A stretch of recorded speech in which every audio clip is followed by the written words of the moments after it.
Lecture 15, the long 19th century. From about 1750 to 1914, historians differ on just how long the long 19th century is. Some would say 1815 to 1914. Themes, the Columbian Exchange has now faded somewhat as an immediate factor.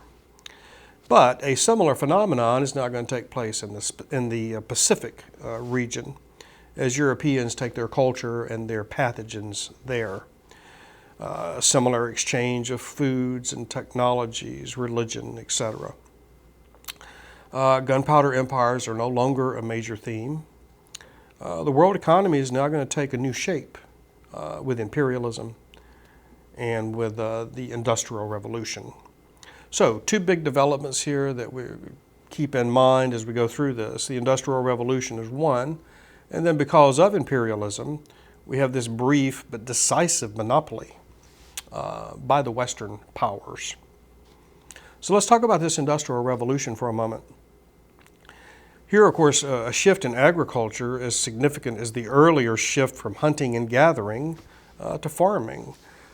Human societies since the Neolithic era had been preoccupied with agriculture, with farming. Now we're going to see this decisive shift to manufacturing, to industry. This is key. It's difficult to measure the impact of this. It is so great. People become much more productive because of machines and other sources of power. Think of steam, fossil fuels, electricity. This is going to become a concentration of capital and people. In other words, urbanization, the rise of cities, factories, and so on. This shift transformed virtually all aspects of life.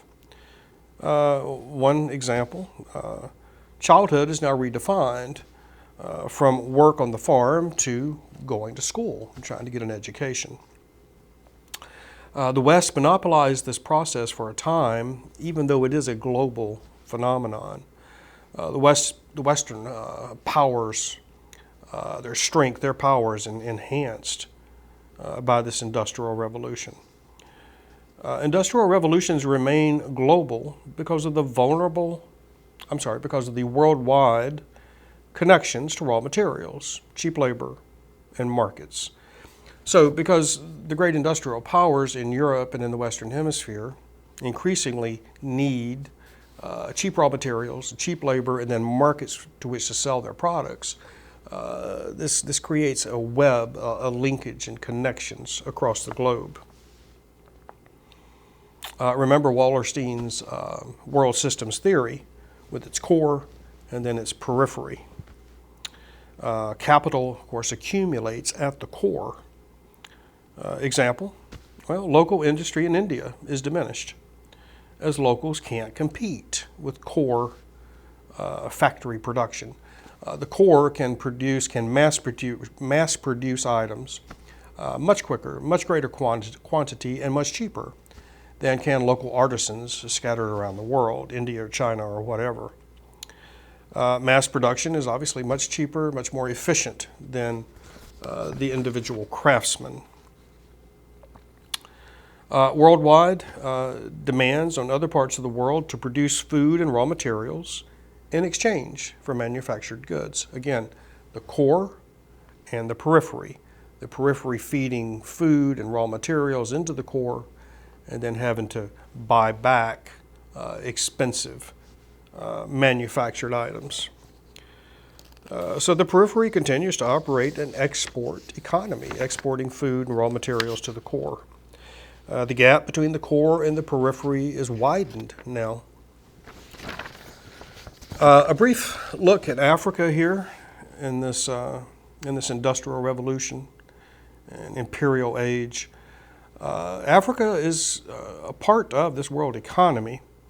Of course, the 19th century sees the end of the African slave trade. African exports are oddly thus diminished. What else can Africans export? Well, cotton, palm oil, vegetable oil, rubber. Rubber, of course, is essential for an industrial plant. Precious metals, All to produce these commodities requires a great deal of cheap labor, obviously. So much of Africa remains on the periphery. Another change in the Europeans' favor, European land-based military power now extended from the seacoast to continental interiors. Remember, we talked about this earlier, how initially European power was limited to the coastal regions of Africa and Asia, because that's where the artillery on the ships could reach. Now, because of enhanced military power, Western nations, these imperial nations, can penetrate Africa, Asia, and other places. There's innovations in field artillery. It's more mobile, it's more powerful. Machine guns, of course. With machine guns, European defense can prevail over mass attacks by the indigenous peoples. Repeating rifles. A few imperial soldiers can hold off a much larger number of attackers because of these sophisticated weapons. And of course, mass production makes it possible to have almost unlimited supplies for imperial troops. Transportation improvements are going to be dramatic. The rise of steamships. Troops move quickly from the core to the periphery if necessary. We have the invention of the telegraph in the early 19th century. The railroads are going to begin also in the early 19th century. Boats that can navigate up the rivers in Africa and in Asia. And of course, we have new medicines to accompany these troops that will fight off tropical diseases. All these facilitate patterns of colonial exploitation of local labor and local raw materials. Some examples here as we look at European power as it grows here in the 19th century. Napoleon in 1798 in Egypt demonstrates how easily a European power can invade and then occupy a Muslim country. The Napoleonic Wars are going to weaken Spain. This results in independence movements in Latin America across the Atlantic. The First Opium War in China, another example. And what is this, 1839? The British opium trade, essentially forcing the Chinese to open their markets to this drug. Here you see the Europeans begin to bully Asians.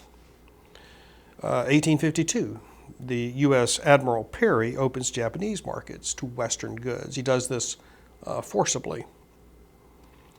Afterwards, Japan will begin to emulate the West, something the West may regret when we get to the 1940s.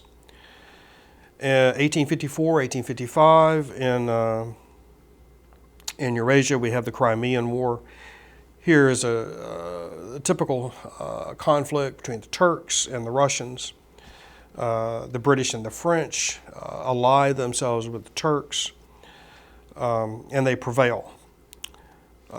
In large part, or at least one of the factors that allow the British, the French, and the Turks to beat the Russians is industrialization and the ability to supply these armies and keep them well equipped in the field.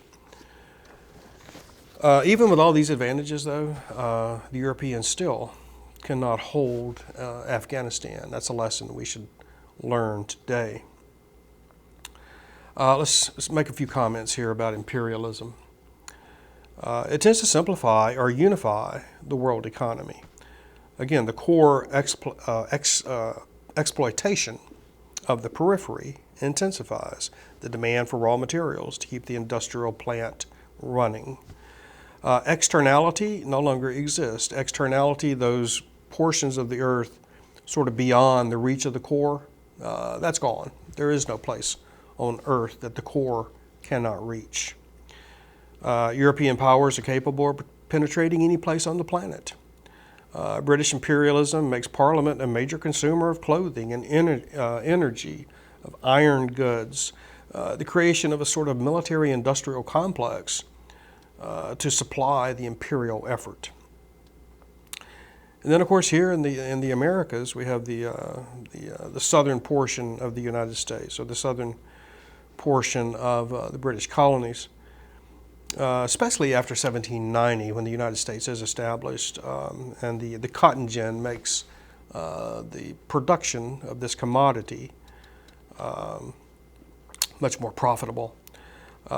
This southern cotton feeds the British textile industry, one of the first manifestations of the Industrial Revolution.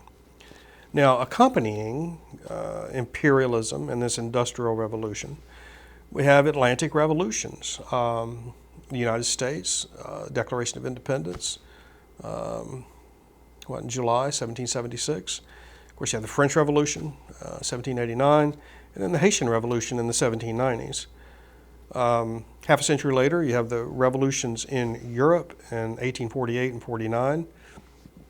Increasingly, there are notions of equality, personal liberty. These ideas now are going to be disseminated and spread in the view of the monarchies, very dangerous ideas. European notions that they themselves, the Europeans, are fundamentally different from Asians. The Palestinian intellectual Edward Said wrote a very famous book called Orientalism, which discusses this. Let me give you a definition here. Orientalism is a way of seeing that imagines, emphasizes, exaggerates, and distorts differences of Arab peoples and cultures as compared to that of Europe and the United States. It often involves seeing Arab culture as exotic, backward, uncivilized, and at times dangerous. You can Google Orientalism on your laptop, and then click on images, and you can see these sort of stereotypical notions of Arabic Muslim culture come to life. The revolutionary impulse of the late 18th century, again, the American Revolution, the French Revolution, the Haitian Revolution, this impulse will take full bloom in the 20th century, and we'll talk about that later.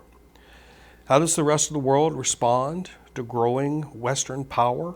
Good question. How does the rest of the world try to preserve regional independence from Western power? Now, accompanying the Industrial Revolution, imperialism, is this notion of reform. Muhammad Ali sought Western influence to modernize Egypt. Remember that Russia had earlier done the same with Peter the Great, seeking to emulate the Europeans. The reform movement in Egypt mostly resulted in increased cash crops for the West and for the world market, grain specifically. Ottoman reform is tentative. There's a fear here of a loss of central control. And then, of course, in the 1860s, I think it's 1861, Russia emancipates its serfs and attempts to industrialize, attempts to modernize, long-running theme in Russian history. We mentioned the Crimean War a moment ago. One of the lessons that the Russian leadership took from the Crimean defeat is the need to modernize and to industrialize their country. And part of this includes the emancipation of the serfs. So let's put this in the framework of world history. Ongoing negotiations between the West and the rest of the world.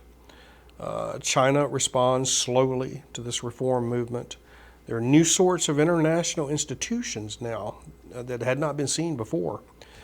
Mid-19th century union to transmit mail from one society to another. We take this for granted today.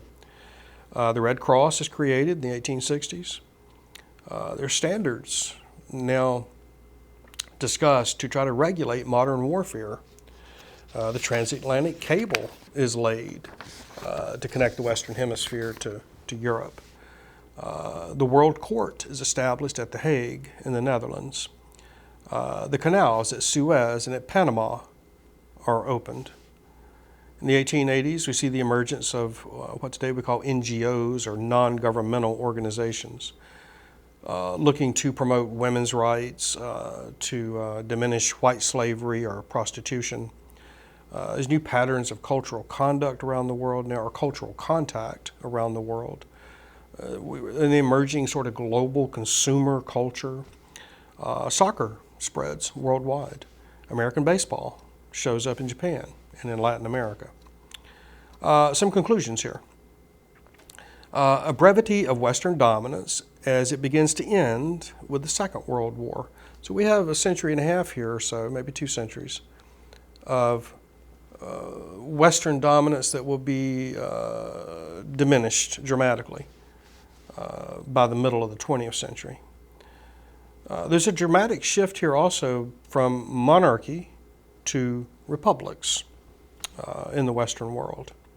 Monarchies had long seemed the natural order of things. No more. China's entered a long period of decline. India's unity is dependent upon European or British imperialism, the British East India Company. And of course, the Ottoman Empire also is in a period of long, slow decline. By the time of the Great War in 1914, it's not uncommon to hear Europeans refer to the Ottomans as the sick man of Europe. So this is a survey of the long 19th century. Thank you for your attention.